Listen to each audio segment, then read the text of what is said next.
This is how to turn this hoodie into this hoodie. This does not require any sewing. Unless you can sew, then sew. I can't sew yet. So all I need is hoodie, scissors, and to adhere everything, Speed Sew fabric glue. These last two things are not entirely necessary, but I'm adding this decal and a paintbrush. Step 1.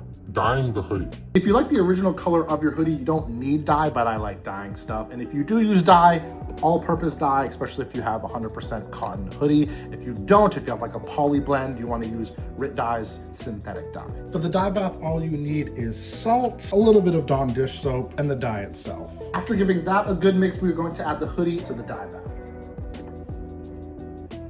We're gonna stir that dye bath pretty regularly for about 30 minutes just so there's no blotchiness in the hoodie. Another tip for dyeing these clothes is you wanna use pretty hot water, like a little under boiling, just so the dyes really penetrate the fibers. After dyeing the hoodie, this is what we have, and now we can start. Step 2. Deconstructing. This deconstructing portion does a lot for the hoodie. It changes the fit, it changes the shape, as well as the colors and textures. We're gonna start by removing the top seam of the pocket, and then actually cutting the hoodie in half just above it. The color and texture change come in this next portion, where we're actually going to flip the top half of the hoodie inside out. We are then going to tuck the bottom half into the top half, overlapping the top of the kangaroo pocket and gluing it down. Once the entire seam is closed, we can start. Step 3. Distressing. Not gonna lie, this is my favorite part. You're just gonna wanna grab something with a sharp edge and start rubbing and cutting. You can be as subtle or drastic as you want. Just make sure to keep the structural integrity. Step 4. The decal. This step is entirely optional, but I will be adding a DTF decal to the front of this hoodie. DTF prints are just special films that are coated in adhesive powder, cured and heated to transfer onto garments. And here's the final product, obviously a little bit more cropped. Flipping the top half of the hoodie and the distressing create a nice texture, and I love the two-tone color. But let me know what you think, and of course, follow for more.